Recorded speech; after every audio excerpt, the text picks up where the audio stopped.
Greetings from the Nebraska Alpha Delta Kappa Sisters.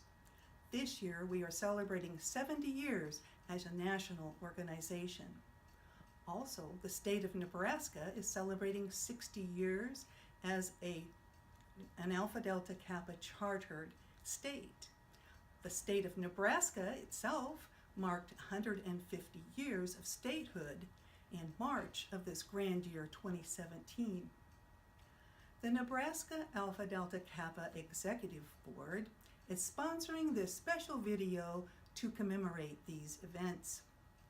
Follow us back to Chicago to the year 1955 when the fledgling teacher organization Alpha Delta Kappa held its first ever national convention.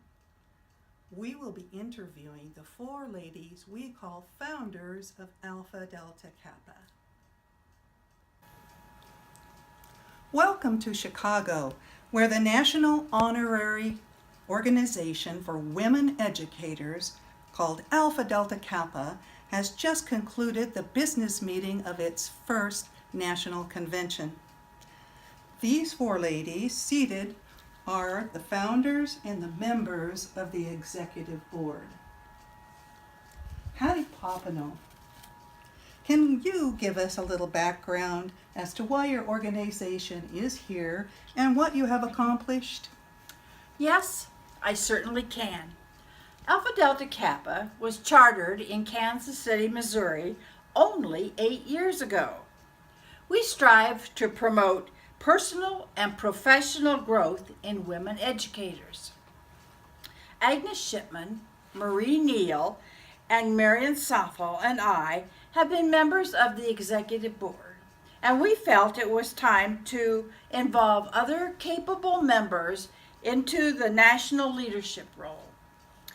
To do so, we needed our organization to host a national election.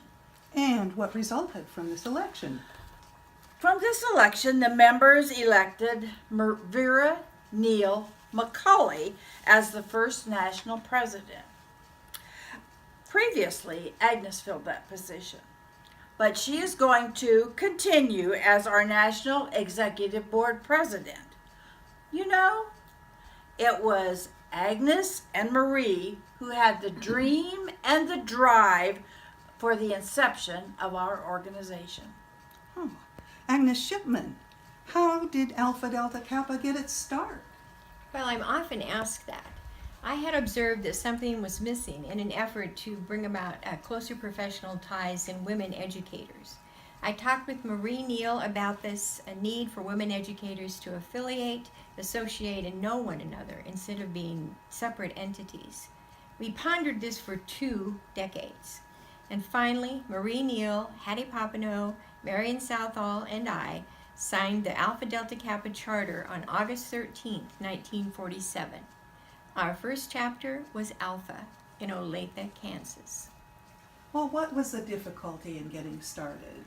Well, the difficulty was knowing how to proceed to grow our new group. I decided that it would take total commitment, and so I quit my job.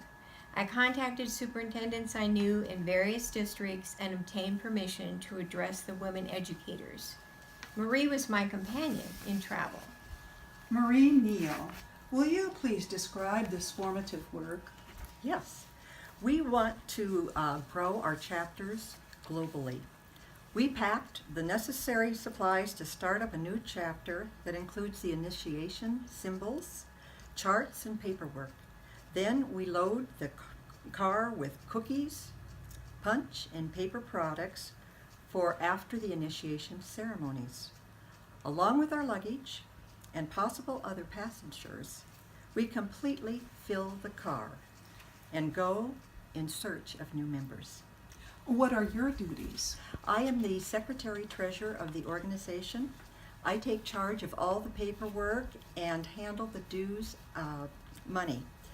The office is operated from my home, although we hope to soon move into separate headquarters. Thank you. Turning to you, Marion Southall, what office do you hold? I serve as Executive Vice President. I lend a hand to Marie in our home office. How do you see the organization functioning in communities? I see teachers bonding together and channeling their energy towards the good of the schools and the teaching profession, and extending ourselves into the wider world. I understand that your family members have contributed to the traditions and the forming of the lawful directives of Alpha Delta Kappa.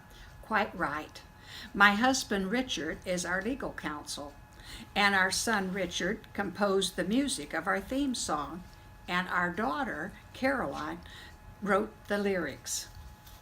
Miss Shipman, as the executive board president, what future plans, dreams, or predictions can you share with us as we conclude this interview? And how will you accomplish them? Well, we do plan to secure a true headquarters. We also hope to expand and invite members across the globe. We plan to continue starting new charters and chartering new states. You know that each state must have 3 chapters before we can charter a state. I can see us heading to Nebraska very soon. We will recognize the commitments of our women teachers towards educational excellence. We will go forward, never taking no as an answer. It has been a pleasure speaking with you ladies today. Please continue your strong educational efforts.